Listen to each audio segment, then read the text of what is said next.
একাদশ শ্রেণীর শিক্ষার্থীরা আসসালামু আলাইকুম। আশা করি তোমরা সবাই ভালো আছো।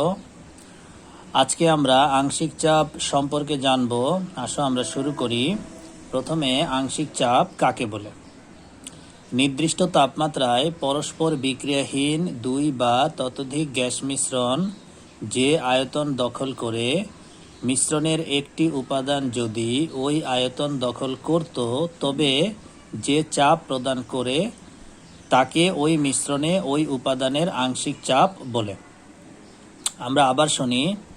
নির্দিষ্ট তাপমাত্রায় পরস্পর বিক্রিয়াহীন দুই বা ততোধিক গ্যাস মিশ্রণ যে আয়তন দখল করে, মিশ্রণের একটি উপাদান যদি ওই আয়তন দখল করত তবে যে চাপ প্রদান করত তাকে ওই মিশ্রণে ওই উপাদানের আংশিক চাপ বলে। একে স্মল ছোট হাতের পি দ্বারা প্রকাশ করা হয়। মনে করো এই আয়তনের একটি পাত্র যেখানে পরস্পর বিক্রিয়াহীন নাইট্রোজেন এবং অক্সিজেন রয়েছে। ধরে নিলাম পাত্রের আয়তন হলো 1 লিটার। এখন যদি এই পাত্রে নাইট্রোজেন যে চাপটা দিবে এবং অক্সিজেন যে চাপটা দিবে, নাইট্রোজেনের যে চাপটা প্রদান করবে সেটা হবে নাইট্রোজেনের আংশিক চাপ, আর অক্সিজেন যে চাপটা প্রদান করবে সেটা হবে অক্সিজেনের আংশিক চাপ।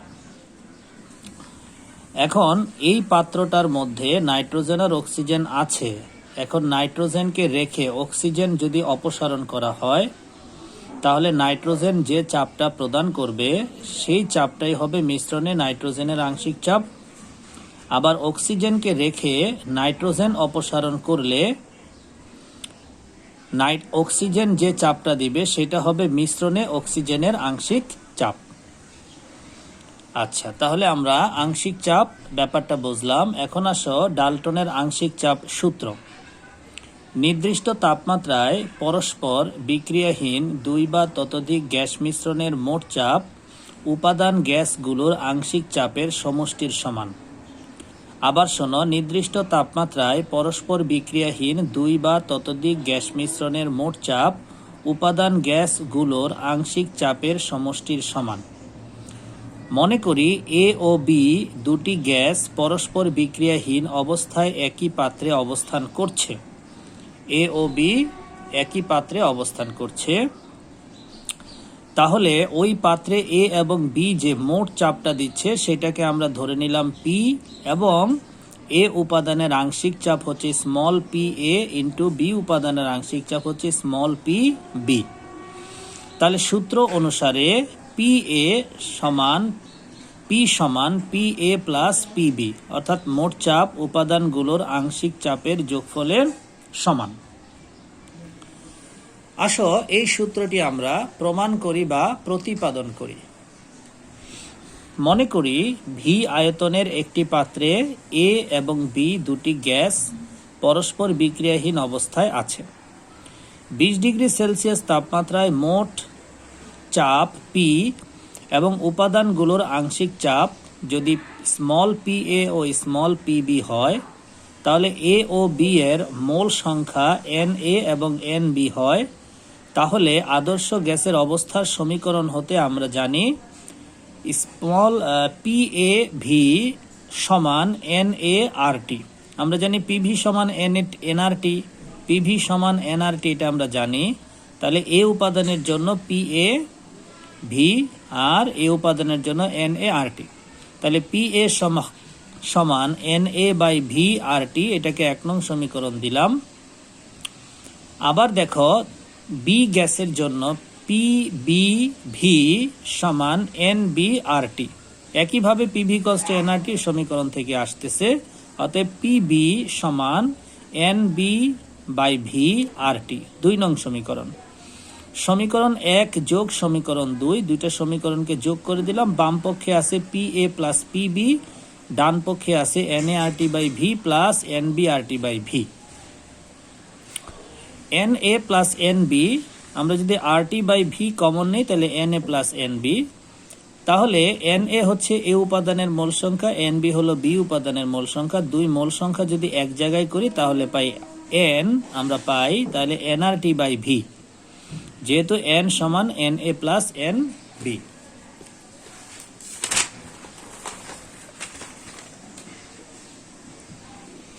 দেখো, আদর্শ গ্যাসের অবস্থার সমীকরণ হতে আমরা জানি পিভি সমান এনআরটি বা পি সমান এনআরটি বাই ভি। মানটি ৩ নং সমীকরণে বসিয়ে পাই। আগের সমীকরণটাতে যদি বসাই দেই তাহলে P A small P A plus small P B সমান ক্যাপিটাল পি, অর্থাৎ এ উপাদানের আংশিক চাপ এবং বি উপাদানের আংশিক চাপের সমষ্টি হলো মোট চাপ। তাহলে আমরা প্রমাণ করলাম পরস্পর বিক্রিয়াহীন দুই বা ততোধিক গ্যাস মিশ্রণের মোট চাপ উপাদানগুলোর আংশিক চাপের সমষ্টির সমান। ওকে, এটা আমরা প্রমাণ করলাম। অতঃপর আমরা আরেকটি ম্যাথমেটিক্যাল সমীকরণ প্রমাণ করব, সেটি হচ্ছে ডাল্টনের আংশিক চাপ সূত্র হতে প্রমাণ করো পিভি সমান P1 V1 plus P2 V2 অথবা P সমান P1 V1 plus P2 V2 divided by V1 plus V2। এটা আমরা প্রমাণ করব। তাহলে লক্ষ্য করো, এই হলো একটি পাত্র, দুটি পাত্র, এখানে এই এক আর এটা হলো দুই, মাঝখানে একটি ছিপি দিয়ে আটকানো আছে, অর্থাৎ এটা একটা পাত্র, এটা একটা পাত্র, মাঝখানে একটা ব্যারিয়ার আছে। এই ১ নম্বর পাত্রের গ্যাসের চাপ হলো P1 আর আয়তন হলো V1। ২ নম্বর পাত্রের গ্যাসের চাপ হলো P2, আয়তন হলো V2।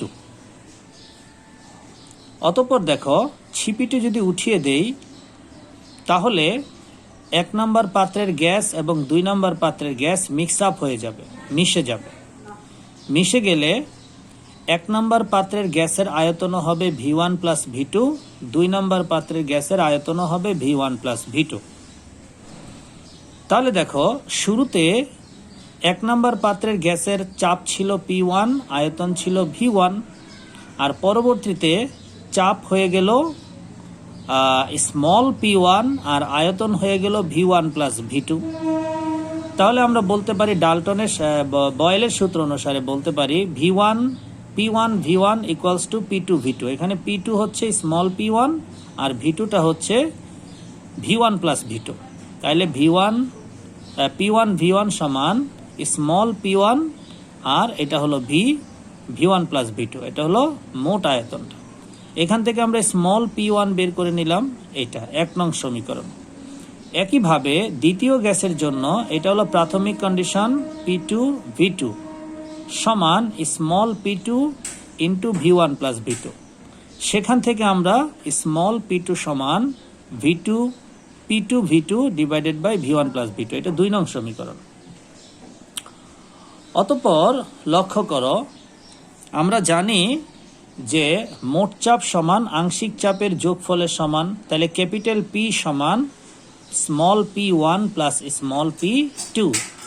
তাহলে স্মল P1 এর জায়গায় ১ নং সমীকরণ থেকে মান বসিয়ে দিলাম, আর স্মল P2 এর জায়গায় ২ নং সমীকরণ থেকে মান বসিয়ে দিলাম।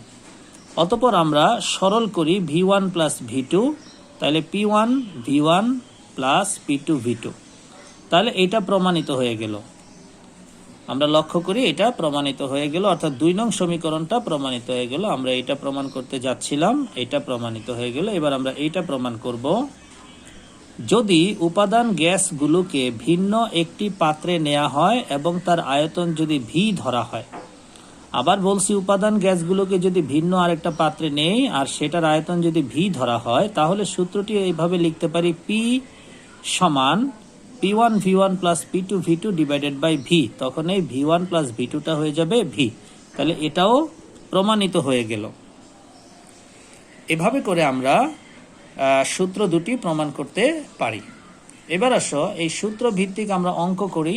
আসো লক্ষ্য করো, সেটা কি, স্থির তাপমাত্রায় ৯৫ কিলো প্যাসকেল চাপে 1.3 লিটার হাইড্রোজেন গ্যাস, ৯৯ চাপে কিলো প্যাসকেল চাপে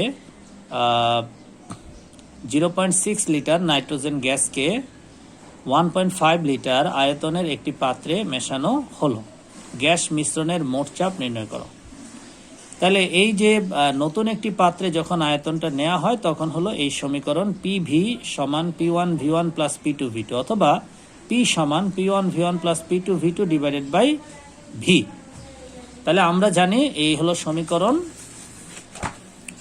এবার দেখো স্মল P1 সমান 95 কিলো প্যাসকেল, V1 সমান 1.3 লিটার, স্মল P2 সমান 99 কিলো প্যাসকেল, V2 সমান 0.6 লিটার, আর ক্যাপিটাল V সমান 1.5 লিটার, আর হলো ক্যাপিটাল P সমান হোয়াট। তাহলে 1 নং সমীকরণে মানগুলি বসাইলে আমরা পাইলাম 121.933 কিলো প্যাসকেল।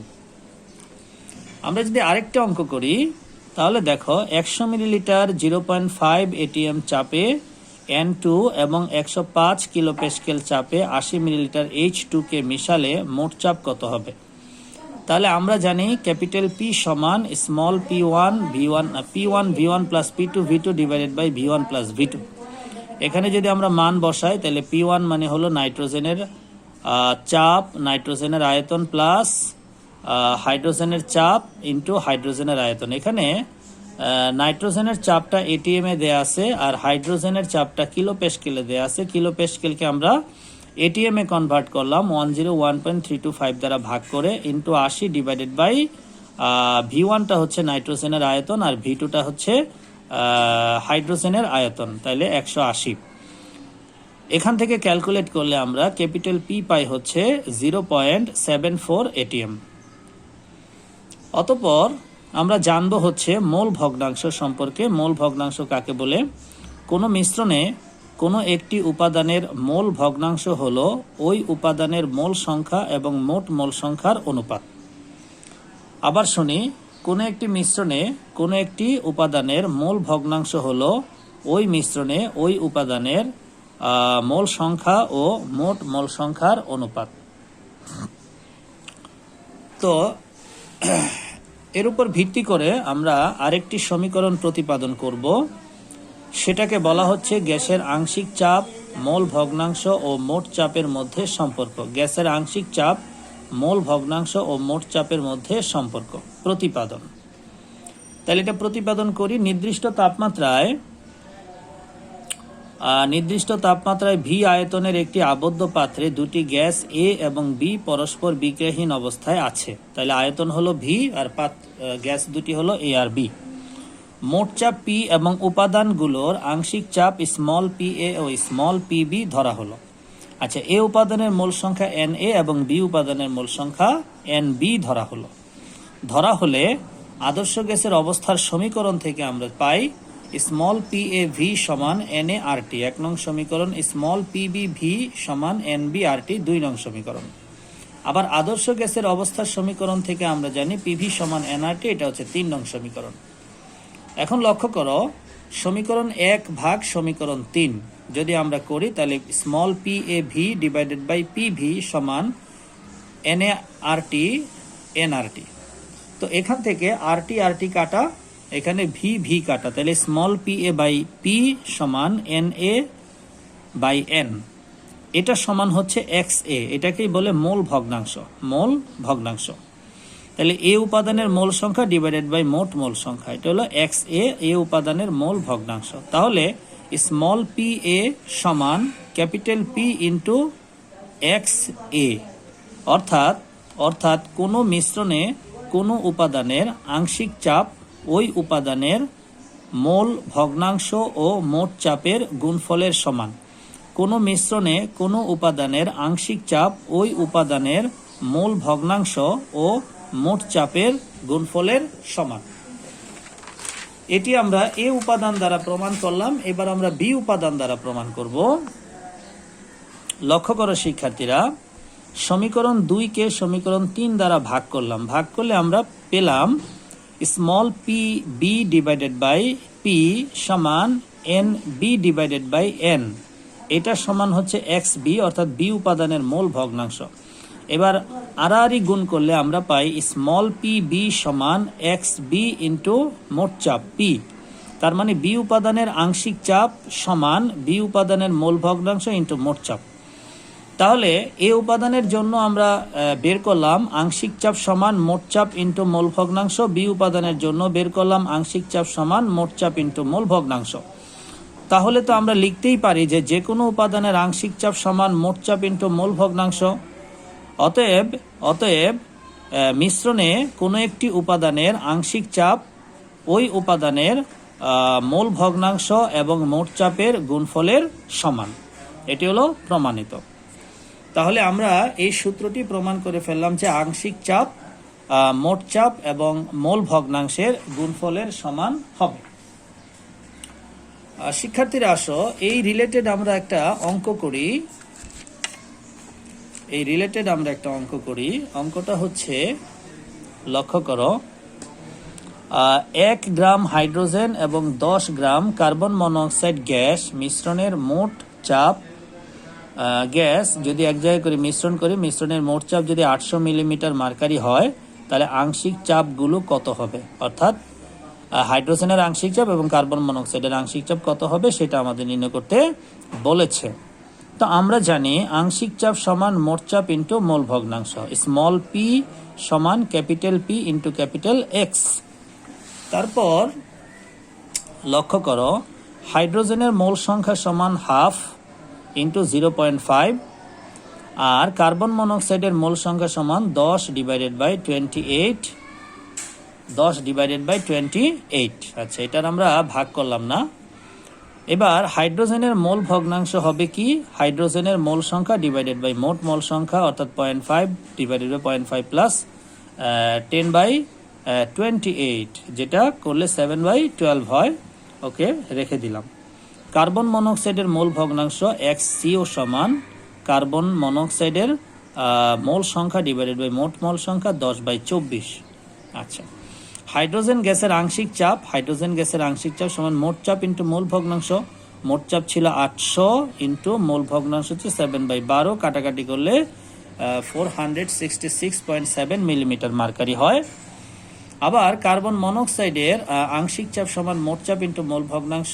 মোট চাপ হচ্ছে 800 মিলিমিটার মার্কারি ইন্টু 10/24, কাটাকাটি করলে 333.33 মিলিমিটার মার্কারি হয়।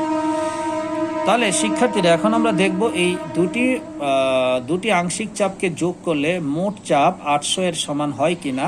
আমরা দেখি যে P সমান small p H2 plus small p CO, দুটি যোগ করলাম, যোগ করে আমরা দেখলাম যে 800 মিলিমিটার মার্কারি। অর্থাৎ এই গ্যাসগুলো অবশ্যই ডাল্টনের আংশিক চাপ সূত্রকে সমর্থন করে ডাল্টনের আংশিক চাপ সূত্রকে সমর্থন করে। তাহলে শিক্ষার্থীরা আজকে তোমাদের জন্য এইটুকুই রাখলাম। আবার নেক্সট ক্লাসে পরবর্তী লেসন পড়ানো হবে। ততক্ষণ পর্যন্ত তোমরা ভালো থাকো। সবাইকে ধন্যবাদ। আল্লাহ হাফিজ।